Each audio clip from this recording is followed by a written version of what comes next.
Julie Stewart-Binks is down at the Brand Center and has more. Julie? Thanks very much, Lee. The Pats face elimination from the playoffs for the fourth time in 5 years. Once again, as you said, at the helm of the Moose Jaw Warriors, who eliminated them in the first round of the WHL playoffs last year.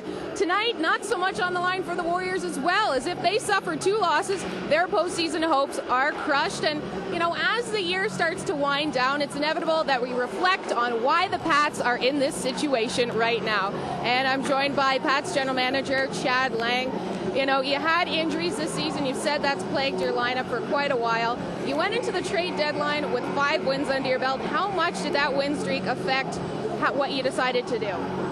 You know, no question it did play a factor into it, but I think going into it, you know, we had an idea, understanding what we wanted to do with our hockey club. We wanted to get a bit younger and add some size, and that's what we did at the trade deadline. But, you know, we weren't going to give up any assets as far as draft picks or young players. And like I said, going into that point, we still had a number of guys with significant injuries out of our lineup, and we thought when we'd get those guys back into our lineup, you know, hopefully things turned around. And unfortunately, things haven't.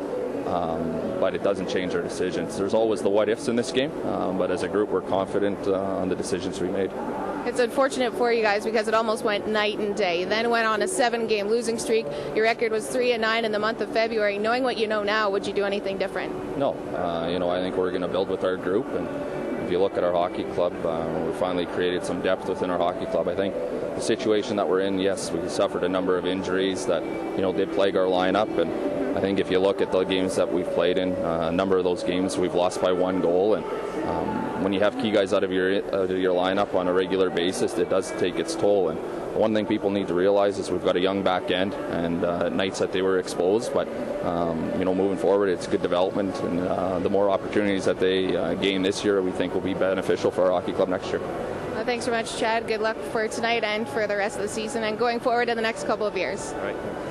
Well, both the Warriors and Pats aren't not too many positives coming out of these 2 Saskatchewan teams, but the Swift Current Broncos facing the Calgary Hitmen tonight. They're 1 point up of the Kootenay Ice for 7th in the Eastern Conference, 2 points behind the Medicine Hat Tigers. So if they can get another 2 points tonight, just puts them in a better playoff position going forward. Lee.